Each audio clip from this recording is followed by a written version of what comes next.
Parce que je crois qu'on peut se féliciter que cette salle soit aussi remplie, ce qui est un signe de vitalité de notre organisation syndicale et d'attention particulière aux débats et aux enjeux qui sont les nôtres, de construire une CGT à la hauteur du rapport de force à établir.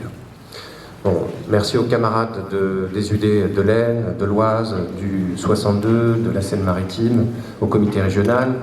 Merci à nos invités aussi des fédérations, donc la Fédération des organismes sociaux, celle des services publics, du commerce, aux camarades représentant le comité des travailleurs précaires et privés d'emploi, et désolé à tous ceux que éventuellement j'aurais oubliés. Depuis notre congrès de 2021, notre union départementale a encore progressé en nombre de FNI, c'est-à-dire de syndiqués. Plus de 330 supplémentaires entre 2020 et 2022. Et 2023 aurait pu clôturer encore en progression, mais nous avons eu un certain nombre de syndicats qui n'ont pas réglé en temps et en heure leur cotisation, ce qui fait que nous savons qu'il y a en réalité plus de syndiqués que le nombre de FNI qui ont été centralisés et que nous avons en réalité encore progressé. Notre union départementale a des unions locales où, partout comme d'habitude, il y a des difficultés, mais où des équipes, parfois réduites, se sont renforcées, se sont reconstituées et permettent le déploiement au quotidien dans nos territoires, l'accueil des salariés. Permettez-moi, avant de continuer, une touche un petit peu personnelle, c'est que j'ai toujours trouvé artificielle la séparation entre, d'un côté, le bilan de notre activité et de l'autre côté, le débat sur le document d'orientation, parce que les deux sont indissociables. On fait le bilan des 3 ans qui viennent de s'écouler depuis notre dernier congrès, avec une perspective. C'est qu'est-ce qu'on pense que l'organisation fait, ne fait pas, doit faire, et tout ça forme une unité dans une situation sur laquelle il nous faut donner une appréciation. Plus que jamais, au moment où les coups pleuvent contre le monde du travail, notre première mission comme organisation syndicale, c'est de revendiquer. On en a tous conscience. Évidemment, et donc de mobiliser sur nos revendications, parce que c'est ce qui fait le syndicalisme CGT, c'est que nous avons la conscience que c'est le rapport de force qui nous permet d'avancer, d'obtenir des victoires sur nos revendications. C'est vers cet objectif que l'activité de notre union départementale tout entière a été orientée. Aider nos syndicats au quotidien à lutter pour gagner pour eux-mêmes et pour leurs collègues. Je ne vais pas vous livrer un inventaire à la Prévert de l'activité des collectifs, mais elle est entièrement, sous des aspects différents, sur des déterminations particulières, tendues vers cet objectif. Est-ce que nous y parvenons de manière suffisante? Non, évidemment. Mais saluons quand même les camarades, peu nombreux, et trop peu nombreux, qui ont assuré, parfois avec le peu de temps dont ils disposaient, le fonctionnement de ces collectifs, formation, vie syndicale, élection, femmes mixité, lutte contre les discriminations. L'un des traits saillants, c'est que dans cette phase où tout est fait pour nous isoler boîte par boîte, avec un gouvernement qui démultiplie les attaques, nous avons besoin de notre collectif, nous avons besoin de l'interprofessionnel CGT. Et nous avons besoin de renforcer celui de la Somme. Nous avons besoin d'unifier tout ça, d'aller discuter dans nos syndicats pour renforcer ensemble nos outils, nos collectifs, avec une perspective. Nous préparons l'affrontement contre ce gouvernement au service du capital et contre ses alliés les plus nauséabonds, Le Pen et compagnie. Notre mission, c'est de revendiquer pour aider notre classe sociale, pour aider notre camp, pour aider celui des travailleurs dans une lutte impitoyable que le patronat est en train de nous livrer, pour nous exploiter toujours plus, et avec l'appui du gouvernement au service de ce patronat. Gageons que pour ce qui concerne le gouvernement Macron, d'ailleurs, rarement mission aura été aussi bien remplie. Les contre-réformes s'enchaînent. Les attaques contre le monde du travail, contre les plus fragiles, contre les services publics, contre les travailleurs migrants, s'enchaînent avec une brutalité inouïe, sans que nous n'ayons réussi à le faire reculer. Mais il y a des mobilisations. Il y a résistance. Il y a des mobilisations dans notre département toutes les semaines. Il y a des grèves qui aboutissent, qui n'aboutissent pas toujours, qui ne se généralisent pas, mais qui soulèvent effectivement entre nous une nécessaire discussion d'orientation, et c'est une part importante de la discussion, je crois, du congrès qu'on doit avoir ces 2 jours. Prenez l'hémorragie industrielle qui est en cours, qui se poursuit, parce qu'elle a lieu depuis des années, qui est en train de se poursuivre dans notre département. Un département à l'histoire très marquée par ce secteur industriel. Les boîtes fermes connaissent des PSE, des plans de départ volontaires, les unes après les autres. Les camarades font ce qu'ils peuvent, au mieux de leurs forces. Mais est-ce qu'on gagnera boîte par boîte pour empêcher le patronat de licencier, alors qu'il est couvert par ce gouvernement qui va parfois jusqu'à arroser de pognon les boîtes qui licencient? Est-ce que la question, c'est pas d'unifier notre combat en dressant les revendications, évidemment, mais dans la construction d'un rapport de force tout entier, centralisé, concentré, en direction de ce gouvernement qui permet aujourd'hui que des centaines de milliers se retrouvent à la rue? Macron se repeint en défenseur de la démocratie. C'est l'argument traditionnel qu'on nous a servi pendant très longtemps, Macron, le grand démocrate, face à l'extrême droite. Quel spectacle nous avons eu avec Trump et Macron, copains comme cochons à Washington. Lui qui s'est présenté comme le rempart à l'extrême droite en reprend les idées, copine avec le nouveau chef de l'impérialisme américain, qui entend partout dans le monde s'appuyer sur l'extrême droite pour sa politique de pillage et de surexploitation. L'AfD en Allemagne, le nouveau partenariat avec Poutine, etc.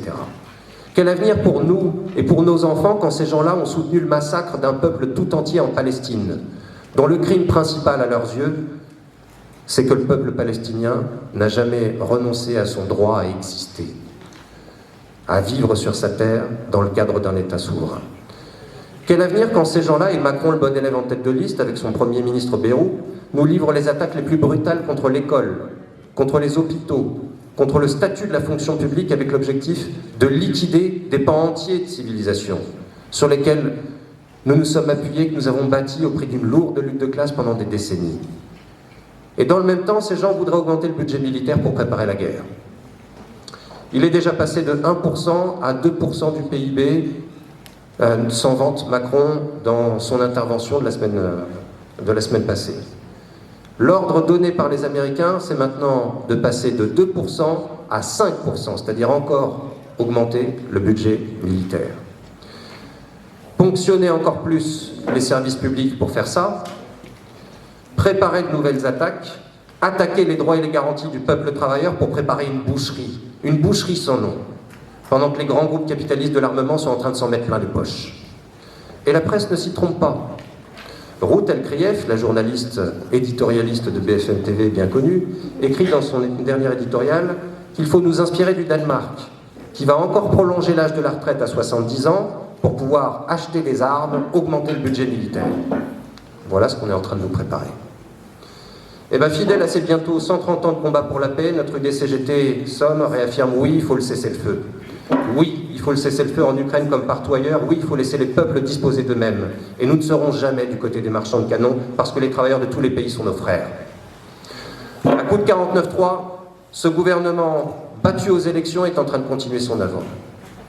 Nous avons pourtant mouillé la chemise dans le département de la Somme comme ailleurs pour la victoire du NFP, pour battre Macron et pour battre le Macron en tant que fossoyeur de la démocratie et marchepied de l'extrême droite, et puis l'extrême droite qui se présentait comme rivale, mais qui vote ensemble, copains comme cochons, à l'Assemblée contre les droits des travailleurs, contre l'augmentation du SMIC, contre les droits des femmes, contre l'ensemble des conquêtes sociales.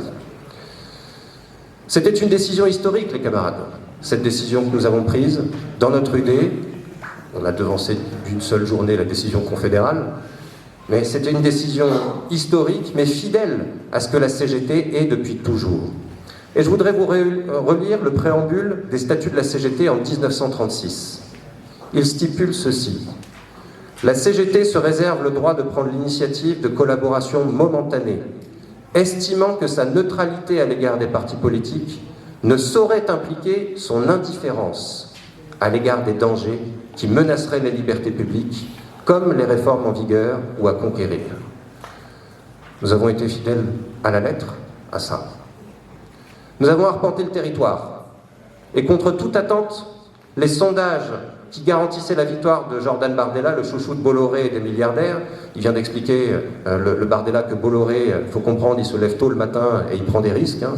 Vous savez, la fortune de Bolloré, si vous travaillez 2 millions d'années au SMIC et que vous avez 0 de dépenses, vous n'atteindrez pas sa fortune. Bon.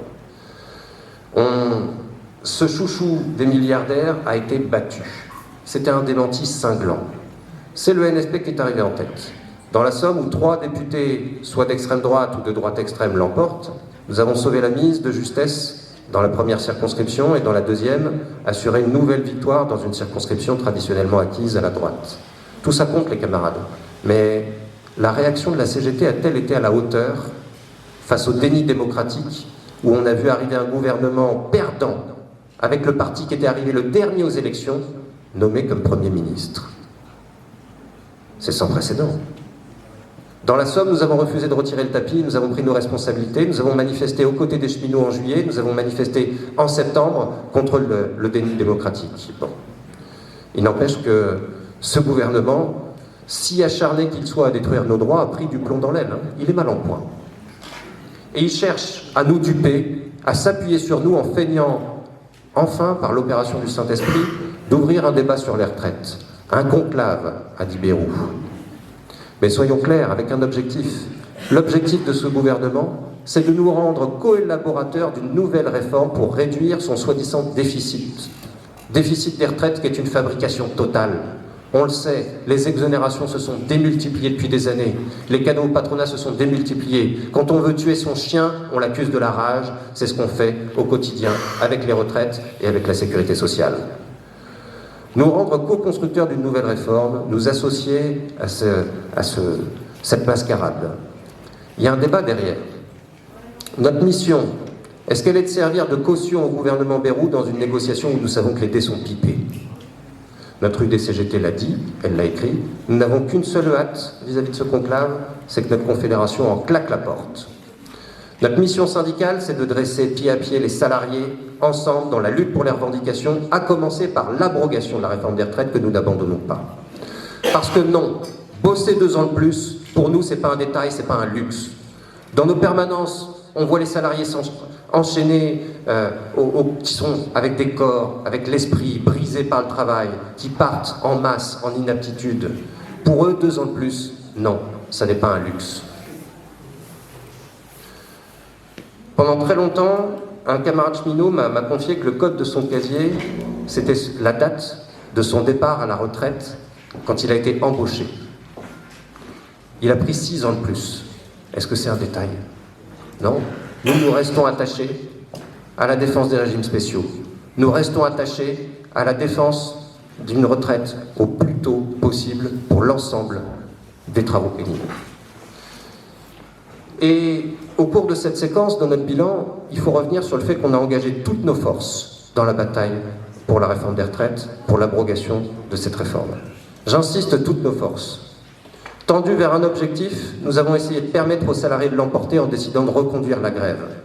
Parce que nous étions convaincus que ce n'était pas avec une série de journées isolées que nous pouvions l'emporter. Avec un bel exploit quand même à souligner sur Amiens, et je vois Eric de Mersenne ici, d'autres pourront en témoigner, nous avons bloqué la zone industrielle à 2 reprises pendant 2 jours. Nous avons bloqué cette zone industrielle. Les camarades ont répondu à l'appel, il ne nous a pas manqué grand-chose pour l'emporter, on l'a senti. Il ne nous a pas manqué grand-chose, mais ça soulève d'autres questions qu'il va falloir discuter. C'est celle de la vie syndicale, c'est celle de est-ce qu'on n'a pas un certain nombre de syndicats qui sont plongés dans leur boîte et comment fait-on pour les raccrocher à ce débat d'ensemble et à cette construction du rapport de force? Parce que, encore une fois, chacun a senti dans cette situation que nous étions extrêmement majoritaires dans l'opinion de la population. 90% des actifs étaient avec nous. 90% des actifs disaient qu'il ne fallait pas de cette réforme et du passage à 64 ans. Et cette réforme a porté un coup majeur au gouvernement. Je disais, le gouvernement est faible. C'est le produit aussi de notre mobilisation. La défaite de Macron en juin 2024 aux législatives, c'est le produit du fait que les 64 ans, ça ne passe toujours pas. Il y a une continuité dans notre action de ce point de vue. Comment donner corps à la suite dans cette situation? Une partie de la réponse se trouve dans les manques que nous avons pointé dans le rapport écrit qui vous a été envoyé et que vous avez discuté. Nous avons constitué des syndicats en nombre dans le département, dans tous les secteurs. Mais avec plus de bras, dans un vrai plan de syndicalisation, nous aurions eu l'opportunité d'en avoir encore plus. Nous n'avons touché en matière de syndicalisation et de renforcement de la CGT que la surface émergée de l'iceberg. Il nous faut aller chercher en profondeur tout le reste pour gagner de nouvelles bases syndicales, parce que pour construire la grève, c'est pas la même chose si dans une boîte vous avez un syndicat CGT ou si vous n'en avez pas. Nous avons besoin de former ensuite ces camarades, de les épauler et donc de développer une équipe de formateurs syndicaux. Aujourd'hui, elle est très fragile, la nôtre, on le sait. Nous avons besoin dans la fonction publique, où souvent nous nous sommes retrouvés, lorsque le collectif était convoqué et tous les syndicats invités, à quelques membres de la CELUD seulement présents, nous avons besoin de discuter pour dresser ensemble le cahier des revendications. La Fédération des services publics lance des états généraux des services publics. Est-ce que nous généralisons cette démarche où nous dressons l'acte d'accusation de ce gouvernement, où nous dressons les revendications avec nos collègues, où nous mobilisons nos collègues des services publics dans un objectif commun, en finir avec cette politique de casse?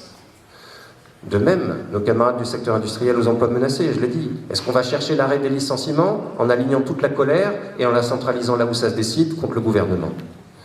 Nous avons tissé des liens sur toute une série de sujets avec des collectifs, avec des partenaires. Nous avons tissé des liens avec les organisations féministes au fil des années. Nos syndicats souhaitent-ils s'investir plus dans un collectif qui a de lourdes tâches devant lui? Égalité salariale, violence de tout type, mais aussi contre nos droits les plus fondamentaux. Quand la maternité de Péronne ferme, c'est une attaque contre le droit des femmes.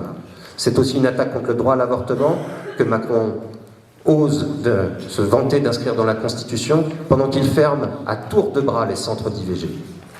La communication entre nous s'est développée. Elle s'est emparée de nouveaux outils. Mais elle est encore insuffisante parce que nous ne discutons pas suffisamment entre nos structures un certain nombre de problèmes ou d'initiatives en amont entre nous. On discutera cet après-midi et demain de pistes pour encore améliorer tout ça.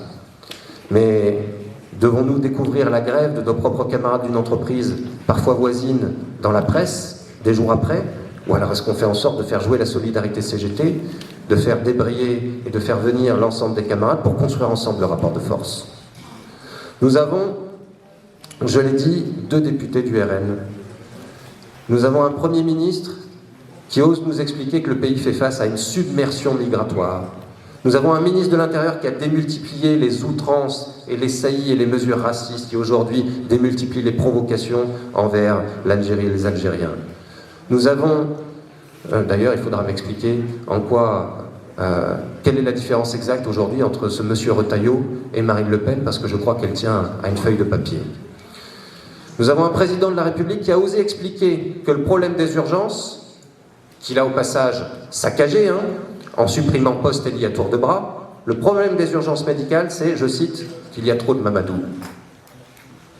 Il nous faut combattre ce poison, dont le gouvernement est directement responsable, lui qui a banalisé et qui met déjà en œuvre les mesures de l'extrême droite, qui généralise un discours raciste. Nous en rediscuterons demain matin, puisque nous avons aussi un atelier sur cette question. Ce ne serait pas honnête si j'en disais pas un mot. Les affaires qui ont touché notre UD, il y a bientôt une dizaine d'années, ont longtemps pesé sur notre fonctionnement. Je crois que ça fait partie du rapport d'activité. Nous avons assaini ce fonctionnement. Nous avons rassemblé, patiemment, dans des conditions difficiles. Nous avons renoué avec le dialogue nécessaire entre nous, même si nous ne sommes pas toujours d'accord, et c'est bien évidemment une garantie du fait que la CGT fonctionne, de pouvoir débattre. Nous avons un collectif dans cette UD qui travaille avec tous, qui se déploie, mais qui a besoin d'être encore renforcé. Voilà le fonctionnement dont nous avons besoin, voilà la CGT dont nous avons besoin. Alors plus que jamais, opposons les revendications, on n'accepte rien en matière de régression sociale, on tient la tranchée avec un objectif, il faut les arrêter. Arrêtez Macron, arrêtez le patronat et ses sbires, et vive la CGT et vive notre UD CGT Somme pour porter ce combat. Merci à vous.